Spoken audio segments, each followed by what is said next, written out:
Hello students, कैसे हो आप सभी लोग। उम्मीद है बहुत बढ़िया हो गए आप सभी लोग। आप सभी लोगों का वेलकम है आपके अपने इंस्टीट्यूट के ऐप, अपने इंस्टीट्यूट में जिसका नाम है बिगनिंग कैरियर इंस्टीट्यूट। यहाँ पर आपको एसएसटी, मैथ्स और साइंस की क्लासेस रेगुलर बेसिस पे मिलती हैं। और जैसा कि आपको पता है कि पूरा इंडिया में लॉकडाउन चल रहा है, तो लॉकडाउन की वजह से आपको आपको मतलब क्लासेस वगैरह जाने को तो नहीं मिल पा रहा है। तो इसके लिए ये बिगिनिंग कैरियर इंस्टीट्यूट की तरफ से एक ये इनिशिएटिव किया गया है। एक ये मतलब एक आप लोगों की हेल्प करने का सोचा गया है, स्पेशली 10th क्लास की हेल्प करने का सोचा गया है कि इस ऐप के थ्रू आपको जितनी भी क्लासेज है वो रिकॉर्ड करके आपको दे दी जाए, ताकि आप लोग जो है इस क्लास का अधिक से अधिक लाभ उठा सको और अच्छे से मार्क्स ले सको। तो इस सिलसिले में आपको लगातार वीडियोस मिल रहे हैं और आगे भी आपको मिलते रहेंगे। तो मेरी आपसे यही रिक्वेस्ट है कि जिस जिस आपके जिस भी फ्रेंड ने ये ऐप इंस्टॉल नहीं किया है उसको आप ज़रूर बोलिए कि वो इस इंस्टॉल का ऐप करे, क्योंकि यहाँ से बहुत यूज़फुल इन्फॉर्मेशन, मैथ हो, साइंस हो, एसएसटी हो, सब में आपको बहुत ज़्यादा इंपॉर्टेंट इन्फॉर्मेशन मिल रही है।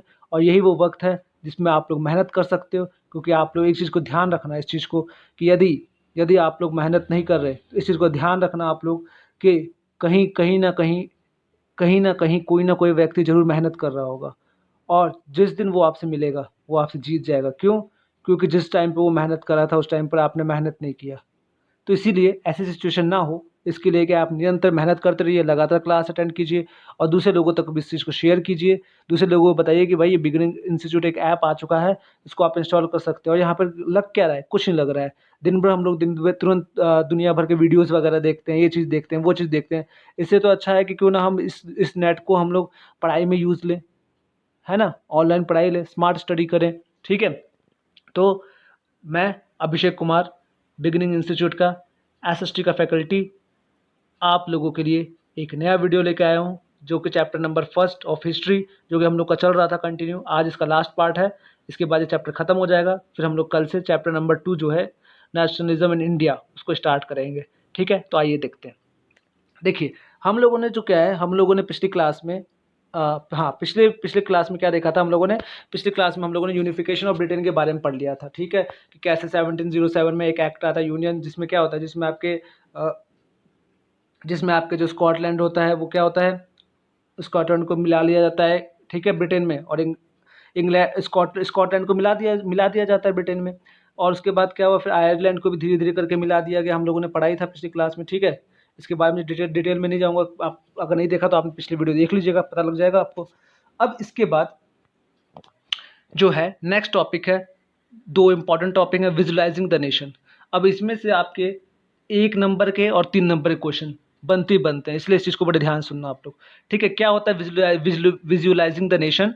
बेसिकली हुआ ये कि आपके अगर बात करें हम लोग, तो जैसे आप लोगों को पता है कि पूरे यूरोप में जो था, नेशनलिज्म की फीलिंग बहुत जोरों पर थी। और सभी कंट्रीज जो है कि वो क्या है, वो अपने आप को यूनिफाइड करने में लगी हुई थी, अपना अपना यूनिफिकेशन कर रही थी। अलग अलग जो रेवोल्यूशनरी हैं, जोसेफ मैजनी हो गया, गैरिबाल्डी हो गया, काउंट कैवुर हो गया, ये सब लोग क्या कर रहे हैं, बिस्मार्क हो गया, ये सब लोग क्या कर रहे थे, ये सब लोग अपने अपने जो स्टेट्स वगैरह थे उसको क्या कर रहे थे, यूनिफाइड कर रहे थे, ठीक है?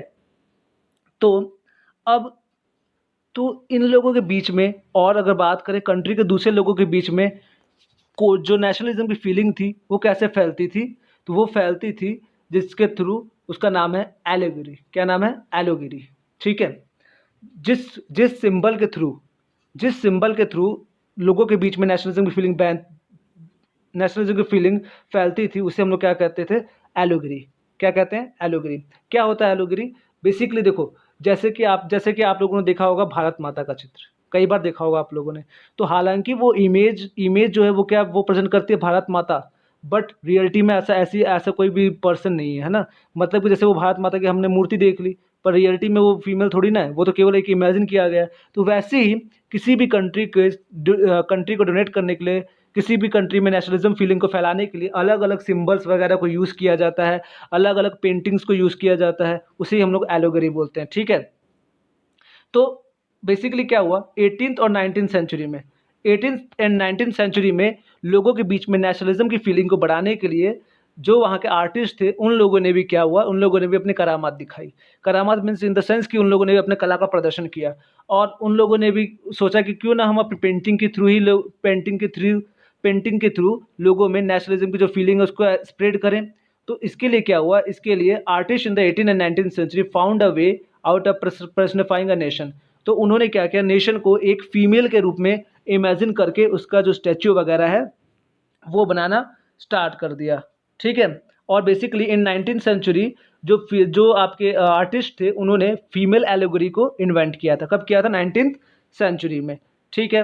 अब देखो लिखा भी है, female allegories were invented by the artist in the 19th century to represent the nation. तो ये किसको रिप्रेजेंट करता था, ये रिप्रेजेंट करता था नेशन को। इसको हम लोग दो कंट्री के एग्जाम्पल समझते हैं, ठीक है। फर्स्ट है फ्रांस और सेकेंड है जर्मन। अब क्या होता है सुनो, देखो फ्रांस में एक स्टैच्यू बनाया गया, ठीक है। फ्रांस में एक फीमेल स्टैच्यू बनाया गया जिसका नाम था क्रिस्टन मेराइनी। हालांकि इस जो स्टैच्यू है, इस स्टैच्यू का रियल लाइफ से कोई रिलेशन नहीं था, ये महज एक आर्टिस्ट की इमेजिनेशन थी, उसने एक इमेज करके एक मूर्ति बना दी बस ऐसी, ठीक है। तो क्रिस्टन जो मेराइन थी उसका एक वो क्या थी, एक पॉपुलर क्रिश्चियन नेम था, उसको नाम दे दिया गया। जैसे एक मूर्तिकार था, उसने एक मूर्ति बनाई, ठीक है। एक आर्टिस्ट था, उसने एक मूर्ति बनाई। मूर्ति बनाने के बाद जो ये क्रिस्टियन मूर्ति बनाने के बाद क्या हुआ, मूर्ति बनाने के बाद क्रिस्टियन मेराइन नाम दे दिया गया इसको। और उसके बाद ये मूर्ति जो है अब क्या हो गई, गली गली पे जगह जगह पर क्या हो गई, बनने लग गई। मतलब कि अब लोगों ने एक एग्जाम्पल दे रहा हूँ, देखो समझ लो इस चीज़ को। देखो फ्रांस में क्या हुआ, फ्रांस में जैसे कि एक बार एक आर्टिस्ट था, उसको लगा कि यार हमें नेशनलिज्म की फीलिंग को बढ़ाने के लिए क्या करना चाहिए, कुछ ना कुछ करना चाहिए। तो उन्होंने क्या किया, उन्होंने एक मूर्ति बनाई जिसको क्या नाम दिया, क्रिस्टियन मेराइनी। क्या नाम दिया गया, क्रिस्टियन मेराइनी। अब उस मूर्ति से बहुत सारे लोग मोटिवेट होने लग गए, और मोटिवेट होने के कारण वो लोग क्या करने लगे, अपने अपने घर घर में क्या करने लग गए, घर घर में उन मूर्तियों को बनाने लग गए। जो आर्टिस्ट वगैरह, मतलब इंडिया में जो भी उस टाइम पे, फ्रांस में जो भी उस टाइम पे दूसरे आर्टिस्ट वगैरह थे, उन्होंने क्या किया, अपने अपने जगहों पर इस मूर्ति को बनाना स्टार्ट कर दिया। जिसकी वजह से पूरे जो फ्रांस था, फ्रांस में क्या हो गया, पूरे फ्रांस में जो था नेशनलिज्म की फीलिंग स्प्रेड हुई। और आपको पता ही है कि भाई पूरे यूरोप में जो भी रेवोल्यूशन हुआ उसका मेन बैकग्राउंड क्या था, फ्रांस, ठीक है। अच्छा, अब वैसी ही एक और थी जर्मन में, ठीक है। क्या थी, जर्मन में भी एक स्टैच्यू बनाया गया जिसका नाम दिया गया जर्मीनिया का। क्या नाम दिया गया, जर्मीनिया। और जर्मीनिया के आप इमेज देखना, आपकी बुक में दिया हुआ है एनसीईआरटी में, ठीक है। यहाँ पे पॉसिबल नहीं था वो फोटो बनाने का, तो मैं आप लोग अपनी बुक में देख लीजिएगा। मैं रिकमेंड करूंगा कि आप बुक में देख लीजिएगा, बुक में इमेजिन है। उसमें एक लेडीज है, ठीक है। मैं यहाँ पे बनाता हूँ एक हल्का सा, एक लेडी है, ठीक है। सपोज एक लेडी है, इसके सर के ऊपर क्या है, सर के ऊपर एक मुकुट है, मुकुट जैसे राजा लोग मुकुट पहनते थे ना, वैसे इसके सर के ऊपर क्या है, मुकुट है, जिसको कहते हैं। और ये मुकुट किसका बना हुआ है, ओक लीफ का, यानी कि पत्तों का। किसका, पत्तों का, ठीक है। अब ये जो पत्ता है वो किसको किसको शो करता है वो आगे हम लोग पढ़ेंगे। पर अभी मैं बता दूं, ये जो इन्होंने क्या किया, पत्तों का एक मुकुट पहन रखा था जो कि महारानी के तरीके से लगती थी, ठीक है।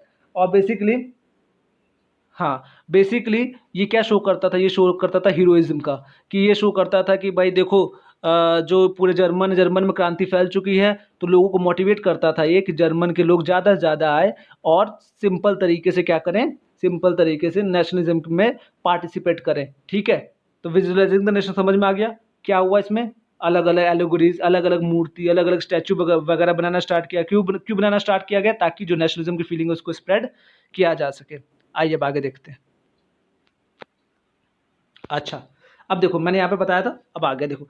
अब क्या है, न केवल मूर्ति के अलावा अलग अलग सिंबल भी यूज किए जाते थे, ठीक है। जैसे वोट होते हैं, वोट के टाइम पर क्या होता है, वोट के टाइम पर आपके अलग अलग चुनाव के सिंबल होते हैं। जैसे बीजेपी है, बीजेपी का सिंबल क्या है, सिविक से क्वेश्चन है आपको, बीजेपी का सिंबल क्या है, कमल, ठीक है, कमल।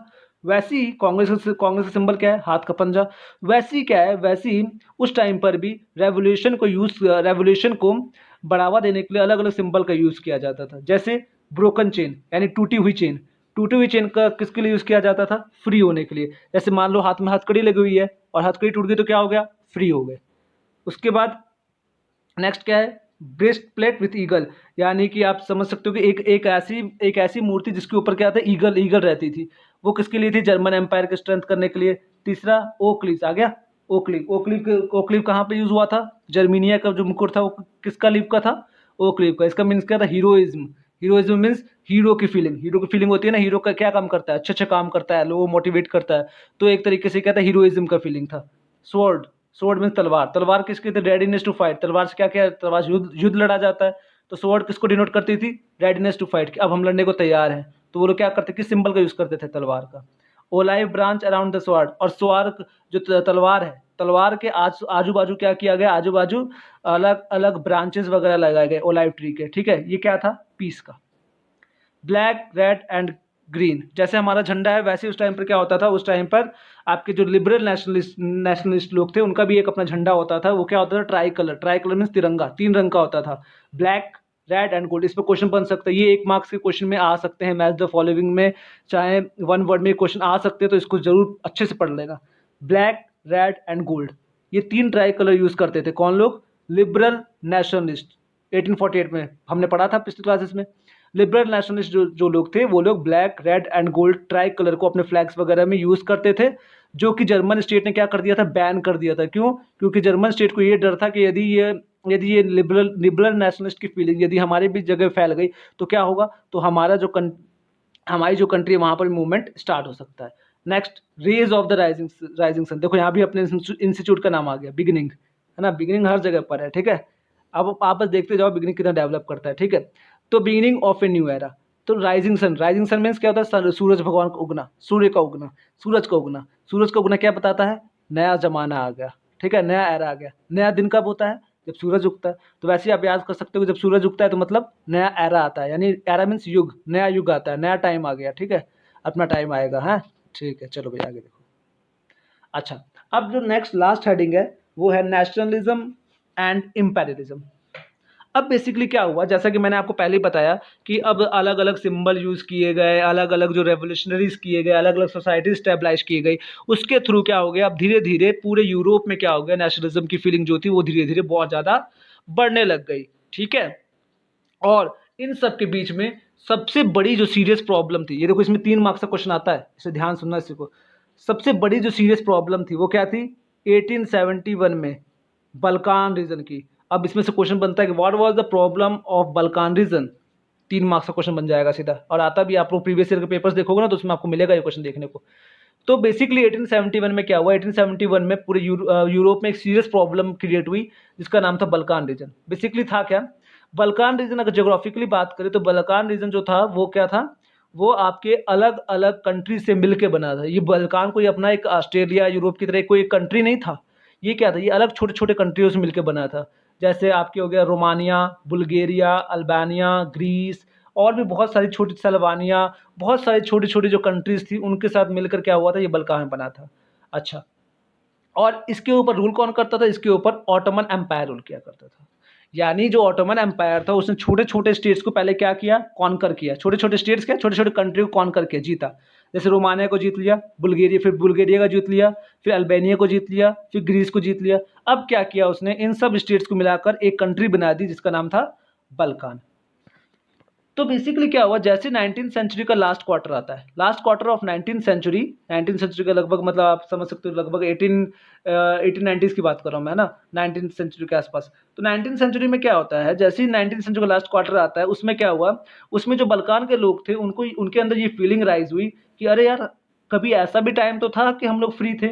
जब वो छोटे छोटे कंट्रीज में डिवाइड थे तो उन लोगों ने ये बोला ना कि भाई ऐसा भी तो टाइम था कि हम लोग फ्री थे, तो क्यों ना आज भी हम फ्री नहीं हो सकते? क्या आज भी हम फ्री हो सकते हैं? अगर हम लोग चाहे हम लोग इस ऑटोमन एम्पायर को यहाँ से उखाड़ के फेंक सकते हैं और इनको, इनकी मतलब इनकी हैसियत दिखा सकते हैं, और इनको मतलब इनको भागने के लिए यहाँ से मजबूर कर सकते हैं, और फिर से हम लोग छोटे छोटे टुकड़ों में बढ़ सकते हैं, ठीक है। और इसी की वजह से क्या हुआ? इसी की वजह से सारे स्टेट्स ने क्या किया? आपस में इंडिपेंडेंट होना स्टार्ट कर दिया, ऑटोमन एम्पायर से मतलब रिवॉल्ट करना स्टार्ट कर दिया ऑटोमन एम्पायर के अगेंस्ट में, और धीरे धीरे अपने अलग होने लग गए। पर ठीक है, सभी लोग अपना इतिहास याद कर रहे थे, सभी लोग अपने लड़ रहे थे अपने इंडिपेंडेंस के लिए, सही है। पर क्या हुआ? कुछ टाइम बाद क्या होता है? कुछ टाइम बाद यही जो स्टेट्स थे वो ऑटोमन एम्पायर से जैसे फ्री हुए वैसे क्या हुआ? ये स्टेट्स क्या करने लगे? एक दूसरे को कॉन्कर करने लग गए।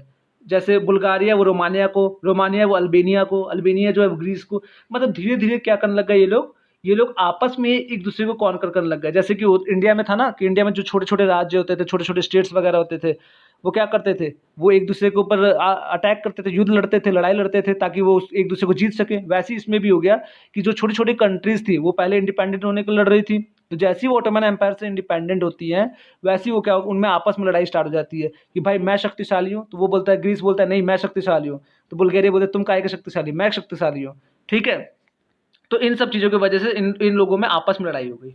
ठीक है, और इन सब लड़ाई में मज़ा तो तब आया जब जब आपके यूरोप की दूसरी जो मेन इंपॉर्टेंट कंट्रीज थी, ठीक है, यूरोप ही नहीं, यूरोप के अलावा भी जो मेन कंट्रीज थी, रशिया, जर्मनी, इंग्लैंड, ऑस्ट्रेलिया, ठीक है, ऑस्ट्रेलिया का एक पार्ट है हंगरी, ये लोग क्या करना चाहते थे, इन लोगों ने देखा कि जो बल्कान रीजन के जो ये कंट्रीज है छोटी छोटी, वो क्या कर रही है, वो आपस में लड़ रही हैं, तो इन लोगों ने सोचा क्यों ना इसका फ़ायदा उठाया जाए। ठीक है भाई, इसका फ़ायदा उठाते हैं हम लोग। तो फ़ायदा उठाने के लिए क्या किया उन लोगों ने इसके ऊपर अटैक की प्लानिंग बनाई। ठीक है, क्या किया, अटैक की प्लानिंग बनाई। अब देखो, जब अटैक की प्लानिंग बनाई इन लोगों ने, तो अब बेसिक सी बात है कि भाई या तो रशिया को मिलेगा, या तो जर्मनी को, या तो इंग्लैंड को। ठीक है, तो इन लोगों ने क्या किया, इन लोगों ने अपने अपने एक एक ग्रुप बनाए, जिसको मैं 9th क्लास में अच्छे तरीके से डिस्कस किया था वर्ल्ड वॉर फर्स्ट के बारे में, है ना, वही अभी आएगा।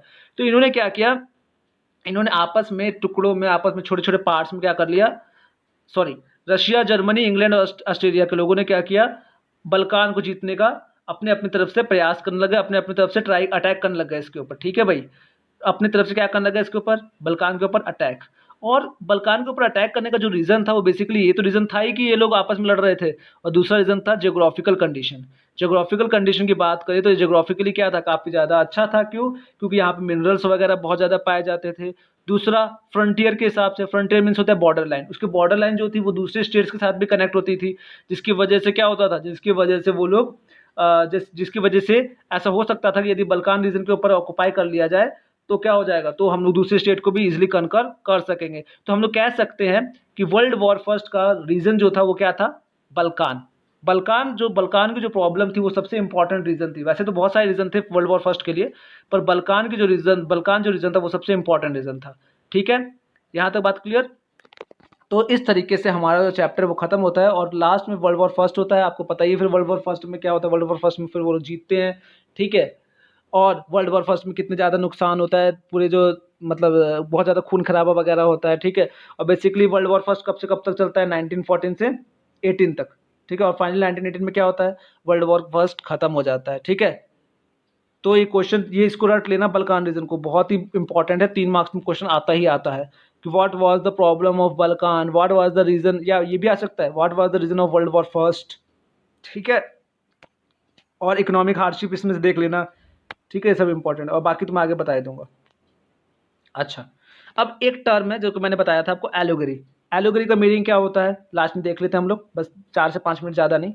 एलोगरी क्या होता है, when an abstract idea is express through a person और ए थिंग। वही मैंने बताया ना, जब हम अपने व्यूज़ को किसके थ्रू, व्यूज़ को हम लोग अपना खुद मुंह से ना बोलकर हम लोग क्या करते हैं, पेंटिंग के थ्रू या किसी इमेज के थ्रू जब हम लोग प्रेजेंट करते हैं तो उसे क्या करते हैं, एलोगरी। और मैंने आपको पीछे बताया था इसमें कि एलोगरी क्या थी, एलोगरी आपके अलग अलग इमेजेस वगैरह यूज़ की गई थी, जिसमें मैंने एग्जांपल दिया था आपको क्रिस्टियन मैराइनी का। ठीक है, सॉरी, क्रिस्टियन मैराइनी का एग्जांपल दिया था। इसके बाद मैंने दिया था आपको जर्मीनिया का। ठीक है, और इसका यदि आप देखोगे तो आपकी बुक में आपको इमेज इसका मिल जाएगा। तो इस तरीके से चैप्टर जो होता है हमारा ख़त्म। और मैं आपको फिर से बोल रहा हूँ कि जिस किसी भी स्टूडेंट्स ने, जिस किसी भी आपके दोस्त ने बिगिनिंग इंस्टीट्यूट ऐप इंस्टॉल नहीं किया है, तो उसको आप बोल दीजिएगा प्लीज़ वो बिगिनिंग इंस्टीट्यूट ऐप इंस्टॉल कर ले, ताकि जो उसकी पढ़ाई है वो कंटिन्यू चलती रहे, और लगातार उसकी पढ़ाई चलते रहे, और उसको जो भी हेल्प वगैरह वो मिलती रहे। क्योंकि main subject math, science, SST होता है, हालांकि इंग्लिश हिंदी भी होता है, उसकी भी क्लासेस चलेंगी, पर मैथ, साइंस, एसएसटी सबसे मेन माना जाता है। तो इसके लिए क्या है, इसके लिए जो अभी जो इंपॉर्टेंट टाइम है, अभी जो लॉकडाउन का टाइम है, इंपॉर्टेंट टाइम है, अभी आराम से घर में बैठ के आप लोग क्लास अटेंड कर सकते हो, और अभी गोल्डन पीरियड है, इसको बर्बाद मत होने दो, यूटिलाइज करो। और अब से आपको रेगुलर वीडियोज़ मिलेंगी एसएसटी की भी, तो इसके लिए आप लोग तैयार हो जाना। Thank you so much class for सुनने के लिए, और थैंक यू।